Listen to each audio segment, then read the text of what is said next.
Halloween, ou Dia das Bruxas, é uma comemoração feita principalmente no hemisfério norte, mas que também tem certa influência no hemisfério sul.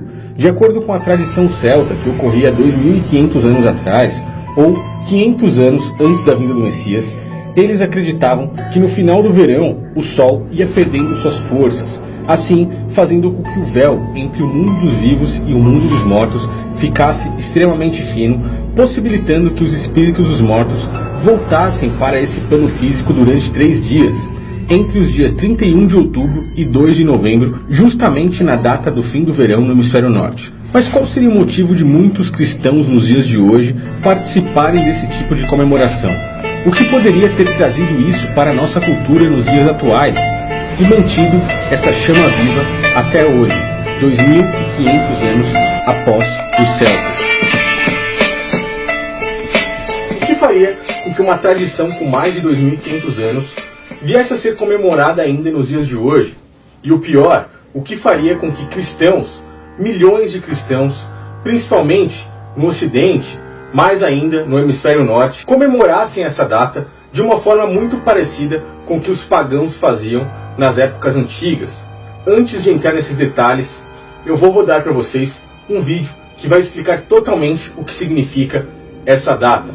Na sequência, eu volto para dar o meu parecer e a minha opinião sobre tudo isso. O Halloween surgiu no século V a.C., com um povo chamado celta, que habitavam nos países da Irlanda, Inglaterra e França. Na época, o verão terminava oficialmente no dia 31 de outubro, e da noite do dia 31 para o dia 1º de novembro era celebrado o Ano Novo daquele povo, o qual também era chamado de feriado do Senhor da Morte. Os celtas consideravam a data 1º de novembro o dia da morte, porque as folhas das árvores já estavam caindo, a noite chegava mais rápido e a temperatura caía, ou seja, para eles essa época era outono. Eles acreditavam que o Deus Sol estava perdendo suas forças por causa do Senhor da Morte. Além disso, acreditavam que no dia 31 de outubro, o Senhor da Morte ajuntava os espíritos de todas as pessoas que haviam morrido no ano anterior, pois eles tinham ficado presos, vagando entre a terra e a lua por causa dos seus atos maus, e não tinham chance de irem para o paraíso. Então, na noite do banquete do dia 31, esses espíritos teriam a permissão de voltar para suas casas e para tentar possuir os corpos das pessoas que ainda viviam, porque segundo eles, essa seria a única esperança para os espíritos depois da morte. E como as pessoas não queriam ser possuídas por espíritos maus, elas tomavam algumas precauções para se protegerem, como por exemplo, fazer sacrifícios humanos e de animais, como oferendas para que o Senhor da Morte se acalmasse e não permitisse que os espíritos possuíssem ou machucassem alguém. Além disso, as pessoas apagavam o fogo de suas casas para torná-las frias e indesejáveis. Depois faziam lanternas com carcaças de abóboras e se vestiam com fantasias macabras e faziam muita bagunça pelas casas da vizinhança para espantar os espíritos que vagavam. Deu para você entender a semelhança com as comemorações do Halloween do passado com as de hoje? Assim como o povo celta, as pessoas hoje iluminam as abóboras para enfeitar as suas casas. E as crianças usam máscaras e fantasias para saírem pelas ruas, de porta em porta, dizendo doces ou travessuras. E hoje o Halloween é tão famoso que só perde para o Natal em questão de entretenimento, fazendo com que o mercado seduza as pessoas e fature bilhões todos os anos com filmes de terror, fantasias, decoração e outras coisas. Muitas comemorações pagãs que existiam no passado temos vivas ainda nos dias de hoje, muitas delas camufladas com os ensinamentos de Cristo, com os ensinamentos do Messias e misturadas também até mesmo com instruções ou comemorações judaicas. Algo juntou tudo isso e fez com que paganismo, judaísmo e hoje o cristianismo estivesse misturado com toda essa podridão pagã, indo completamente contra todos os ensinamentos do Criador, pelo menos o que nós sabemos nos dias de hoje. O catolicismo romano, na época, após a morte de Cristo, mais ou menos 300 anos, quando começou a surgir aquelas suas raízes católicas, um dos imperadores, chamado Constantino, fez uma unificação para poder assim levantar o Império Romano. O Império, em decadência, fez com que ele tivesse uma brilhante ideia. Fez com que ele juntasse um sistema político ao sistema religioso, observando que o paganismo em Roma era gigantesco e as pessoas viviam separadas com a quantidade grande de deuses pagãos ao redor de Roma. Ele teve uma brilhante ideia ao ver que os ensinamentos de Cristo, os ensinamentos dos apóstolos, cresciam rapidamente ali pelo Oriente Médio. Muitas pessoas, até mesmo judeus, pararam de seguir as práticas judaicas para seguir aos ensinamentos daquele Messias. Vendo isso, ele, em vez de ficar contra, como todos os outros imperadores romanos ficavam, virou de lado. Passou agora a englobar os ensinamentos de Cristo junto com os ensinamentos pagãos. Então ele resolveu unificar todas aquelas religiões pagãs com os ensinamentos de Cristo e até algumas práticas utilizadas no judaísmo em uma única religião, uma religião universal. A palavra católica, para quem não sabe, significa universal. Tendo o domínio de muitos templos pagãos, que agora seriam templos católicos, o próprio imperador estipulou que os membros dessa denominação deveriam trazer dinheiro para sustento desses templos e também dos sacerdotes católicos. As pessoas entregavam dinheiro com medo do governo e também pensando que seria para o próprio Deus. Anos e anos depois, os próprios bispos católicos instituíram no Concílio de Macon a prática de trazer para dentro dessa religião os dízimos judaicos, que na verdade eram alimentos, porém eles estipularam que agora os membros da denominação católica deveriam trazer 10% em dinheiro e aquele que não trouxesse seria excomungado. Assim, desde aquela época, o Império Romano voltou a se reerguer.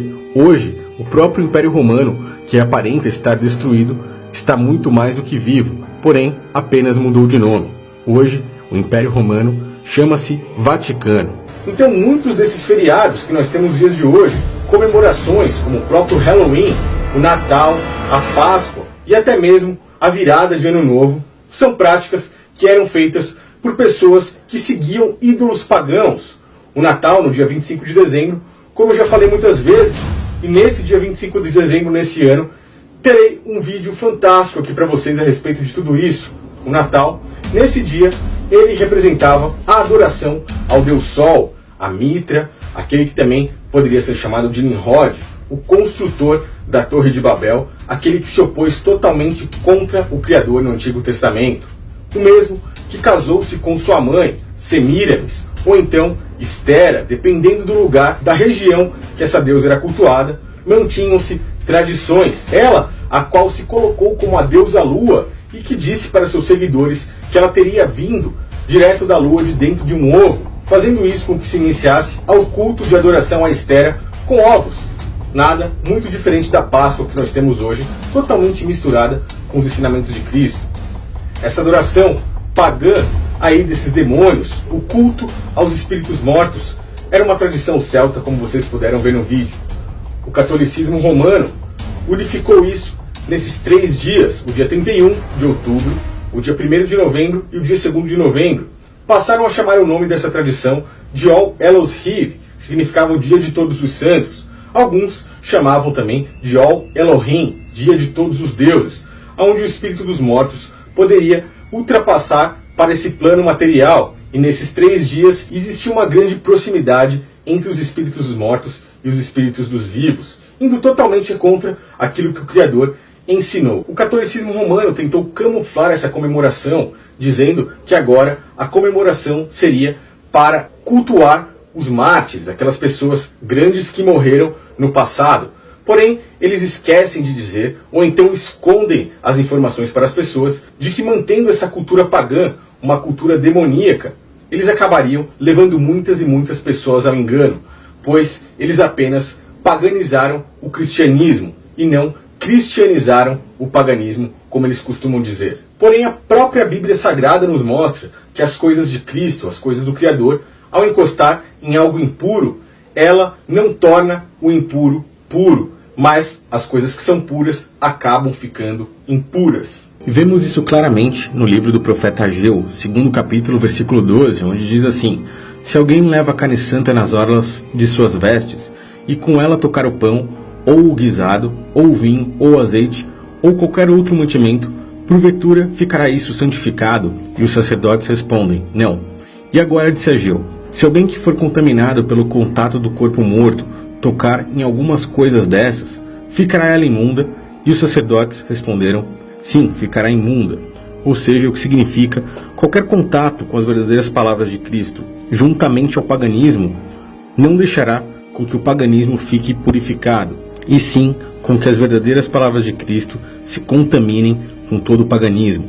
Toda essa confusão católica, onde eles dizem que tentaram cristianizar o paganismo, é uma grande mentira, pois as coisas puras do Criador devem permanecer puras, se entrar em contato com coisas que já são podres, elas ficarão contaminadas. Se você não entendeu, aquilo que é puro, ao encostar em algo impuro, acaba também ficando podre, também ficando impuro. O puro não consegue purificar o impuro. O puro precisa se manter totalmente limpo.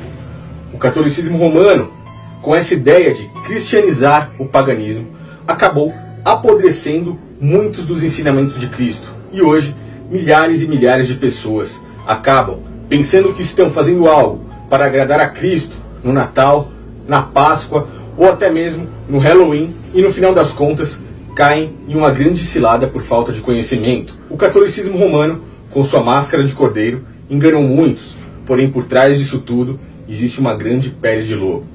Caso você não é inscrito nesse canal, inscreva-se. Nos próximos vídeos eu tenho muito assunto para abordar a respeito disso, muita informação para passar a todos vocês sobre o sistema religioso, sobre o sistema político, sobre o sistema global de uma forma geral. Então, caso você tenha gostado do vídeo, não esqueça de me ajudar aí com seu like, não esqueça de me ajudar compartilhando essa mensagem com o máximo de pessoas possíveis e também seguindo-me nas redes sociais. Valeu, pessoal, um grande abraço a todos e até o próximo vídeo.